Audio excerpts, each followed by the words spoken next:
Going through a rough time right now, you're in your 20s, trouble don't last always, okay? It don't last always. God listens, God answers, and as long as you got a vision of where you want to be and you have 24 hours in the day, you can start taking action steps each day to be where you want to be. Like, you don't have to let your salary right now stop you from, doing what you got to do. You don't got to be ashamed of where you are. You can still reach your goals. You can still get to that vision. What's going on, y'all? My name is Candice Latham. Welcome back to another video. This channel is all about helping you defy the limits, build wealth, and think powerfully. So as you can see, I'm still trying to figure out what is my filming situation going to be.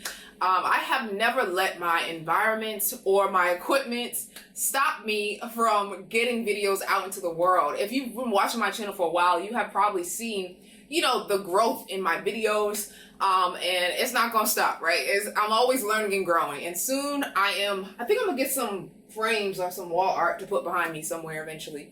So that's what's coming up. But I do not let my environment stop me, or what I don't have stop me from getting to the vision that I have in my head, right? That's why your thoughts are so powerful.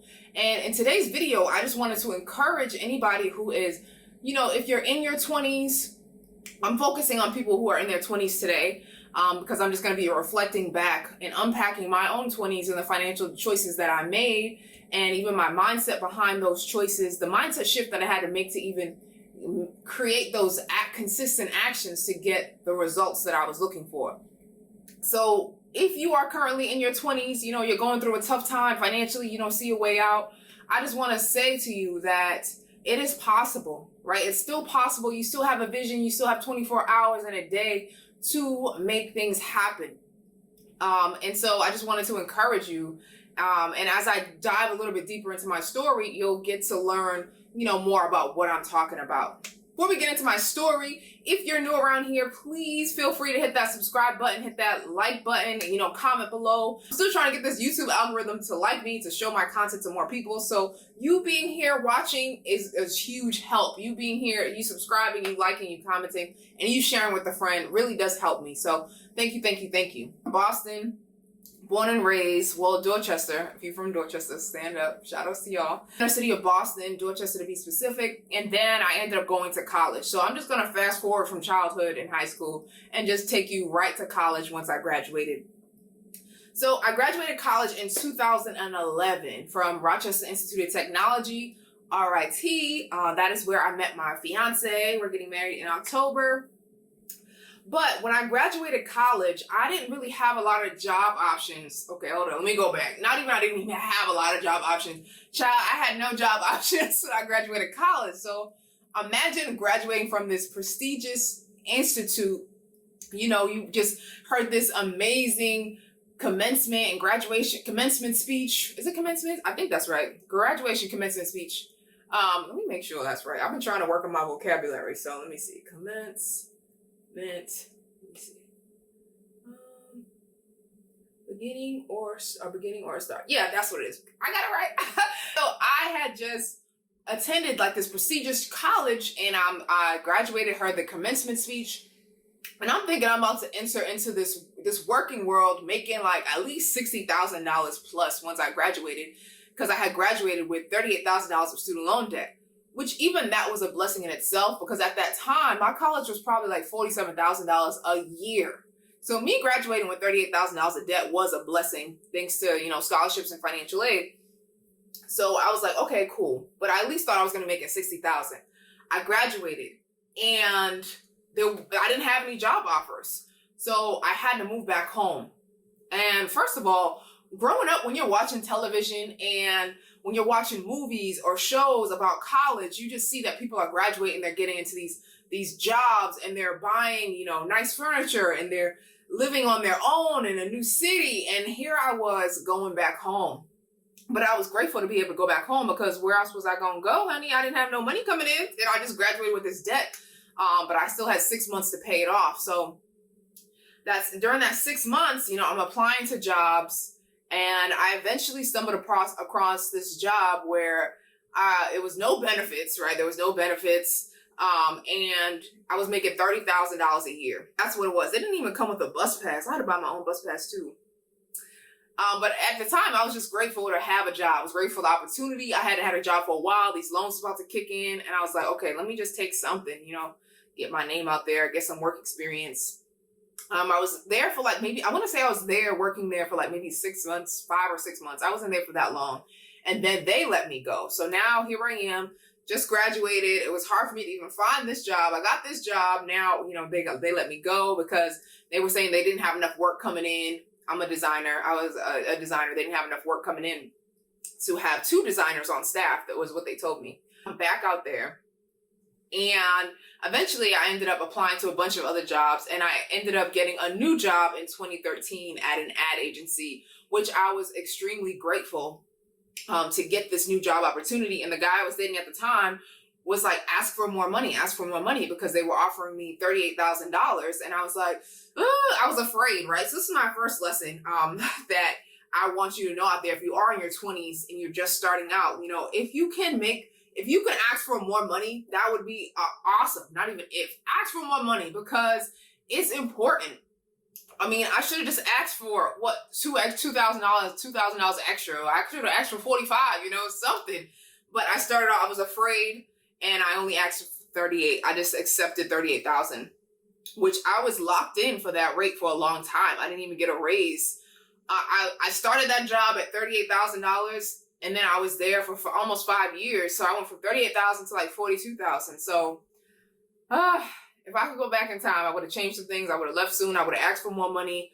I would have just realized my worth. One money move that I am glad that I made while I did get the second job, now that I finally was able to start having benefits, is I signed up for my company's 401k program. So I am glad that I did that. So that is another lesson here.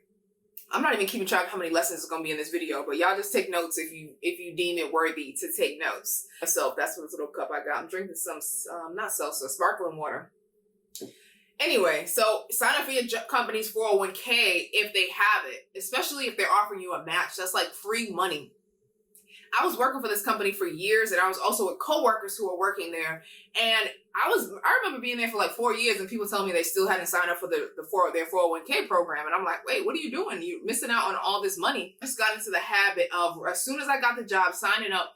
I believe I was investing probably like 10 to 15% of my salary. I was already used to not making that much money. So when I started making even a little bit more money, I was like, okay, let me put away as much as I can and get used, because I'm already used to living without. So I don't want to just get used to making more money and now suddenly my lifestyle's adjusted and now I'm like, oh, I don't have enough money to invest in my 401k. I just wanted them to take it off the top, if that makes sense.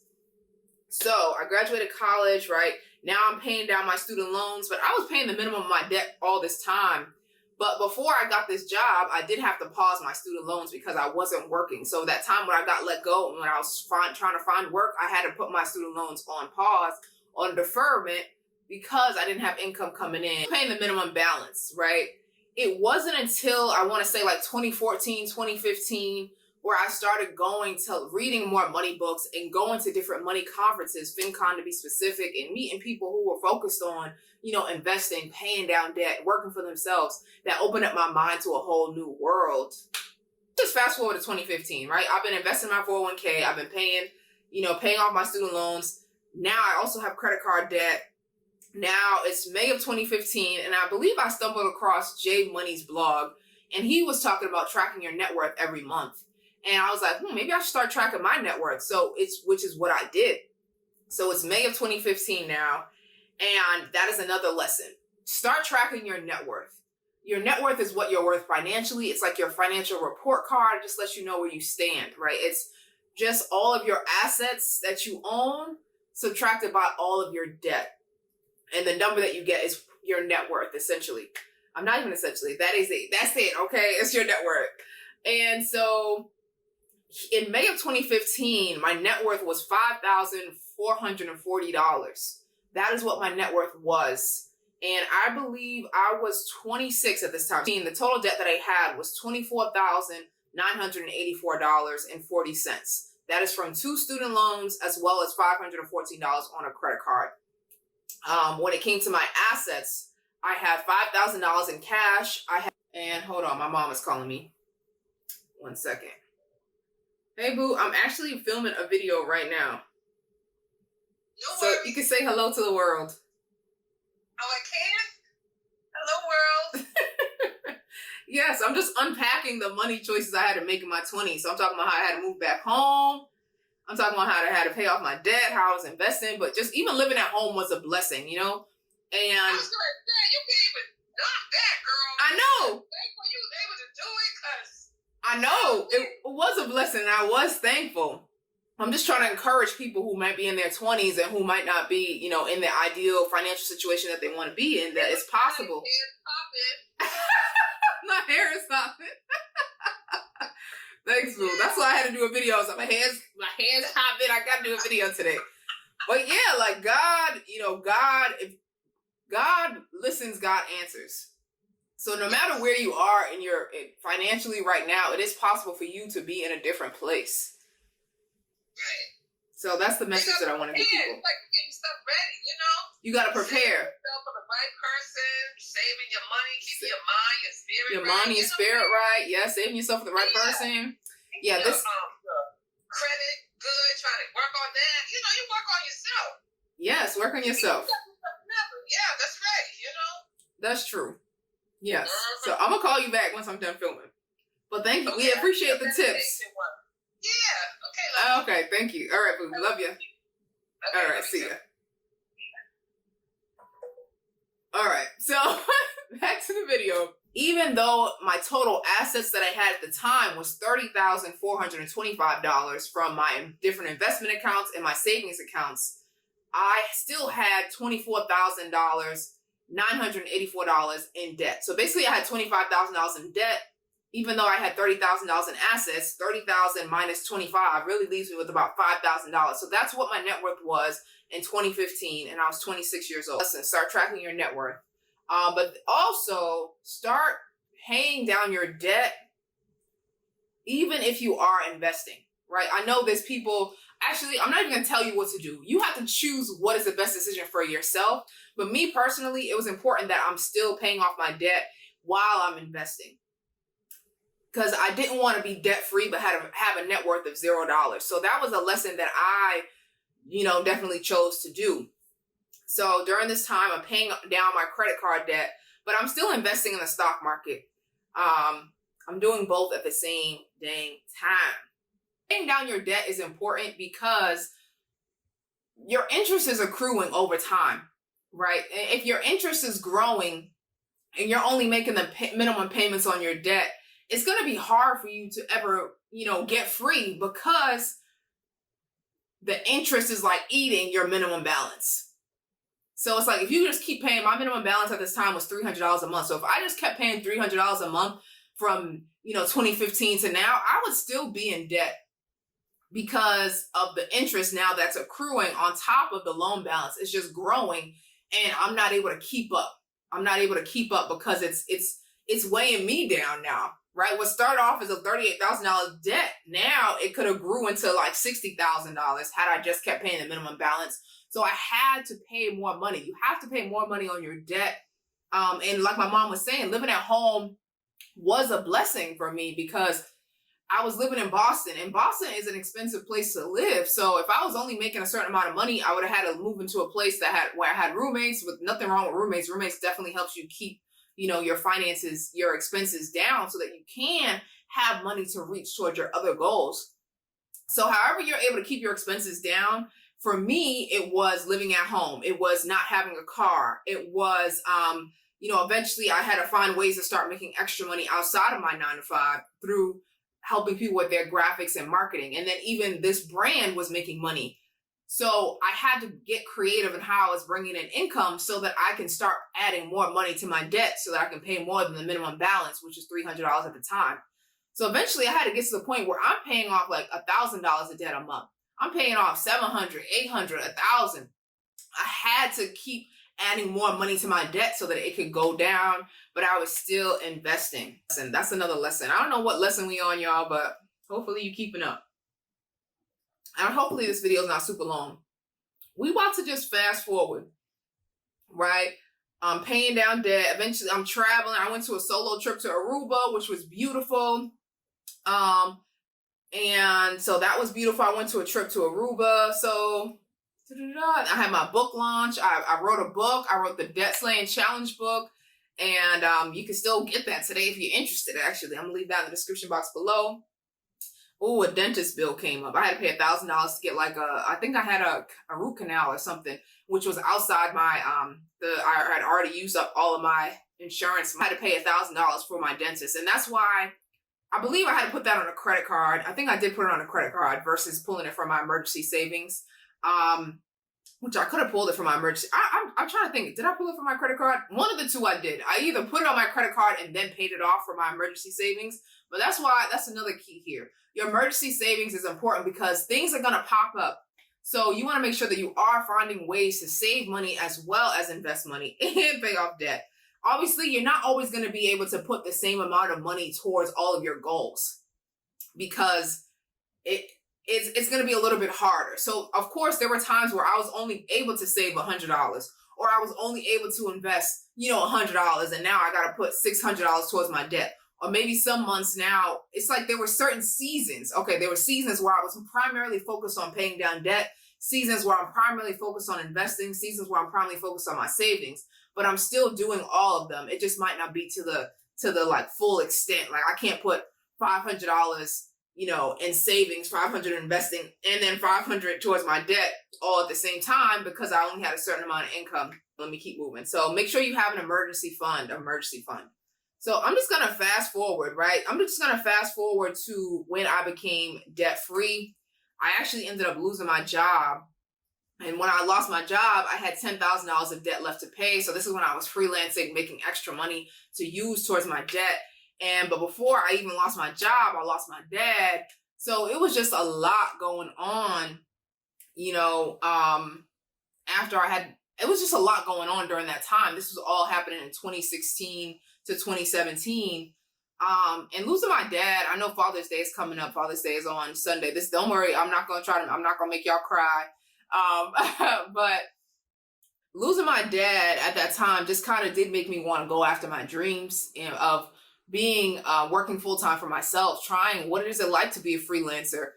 So I don't really have any regrets, and working for myself did give me a lot of different lessons. And I just felt like, okay, if I only get one life, we always hear that all the time, you only get one life to live. But like when you lose somebody super close to you, like I lost my dad, I lost the person that created me, their blood is running through my veins, that's half who I am. It just hits you like, wow, like we really only get one life. Like he's really not coming back, So it's like, I got to do all the things because, he had so many things he wanted to do. He wanted to travel. He wanted to mend different relationships he had in his life. He'd never been out the country. So this was just a lot of things that I just started thinking about, oh, I got to take this more seriously and do all the things I want to do because I'm not coming back. Today's the youngest I'm ever going to be. And who knows where I'm going to be tomorrow. So it's like trying to balance that idea with also making sure you're doing the right thing with your finances, because some people don't do anything with their finances. It's just always like YOLO, only live once. I'm going to do everything I can because who knows when you're going to go. But I want to have a mixture of both. Yes, I want to be able to handle my finances, but also live my life. So what lesson we on now, y'all? I said I was fast forwarding. So we went from 2015. I'm just going to now when I'm debt free. So lost my job, $10,000 worth of debt left. I'm freelancing. I'm making money. I end up paying off that debt. I become debt free in December of 2017. I'm debt free, right? But what's great also is not only am I debt free, but my net worth is $53,000. And I gotta hurry up because my my camera charger don't got much time on it. So anyway, you remember back in May of 2015, my net worth was $5,440. So 2 years later, now December 2017, my net worth is $53,080. That is what my net worth has grown to in just 2 years, right? Was it because it's 2015 to 2017? Yeah, December 2017, almost 2018. My last debt payment. So now I have $0 of debt. I'm debt free. But more importantly, my net worth is now $53,000. And my net worth was more than I was even ever made at my jobs, right? So my first job I was making $30,000. My second job I was making, $38,000. It went from 38 to 42. So it's like my net worth was now more than I had made at a salary at the time when I was working. And that's just the power of investments. So that is a big lesson. Please, please, please make sure you guys are investing your money. I have a lot of different resources on my website. I talk about investing. I have a lot of investing videos on this channel. So make sure you guys just go check those out. And also sign up for my email list. If you enjoyed this video, you found some tips useful, hopefully you was able to keep up. I know there was a lot of storytelling in there, but there was also some lessons in there as well. And I'm trying to go fast so my camera don't cut off of me. But I appreciate you guys being here. And I just really wanted to encourage you. If you're going through a rough time right now, you're in your 20s, trouble don't last always. Okay, it don't last always. God listens, God answers. And as long as you got a vision of where you want to be and you have 24 hours in the day, you can start taking action steps each day to be where you want to be. Like, you don't have to let your salary right now stop you from doing what you got to do. You don't got to be ashamed of where you are. You can still reach your goals. You can still get to that vision of your life, and you are not stuck, right? You can make the changes. You can make the little baby changes each day. You can build up to that woman that you want to be or that man you want to be. You don't become, I saw this quote, like, you don't become them like magic. You build them up slowly, day by day, brick by brick. And you can build yourself to be anywhere you want to go, as long as you're willing to put the dedication in, as long as you're able to think powerfully. You can build wealth. Wealth starts from the inside out. So don't let your circumstances, your environment, your salary right now stop you or deter you, because you can defy the limits. Yes, you can defy the limits. You can think powerfully, and you can build wealth. That's all I have for you guys today. Make sure you hit that like button. Make sure you comment below what's a lesson that you learned in this video, or your favorite part of this video, something new you learned about me.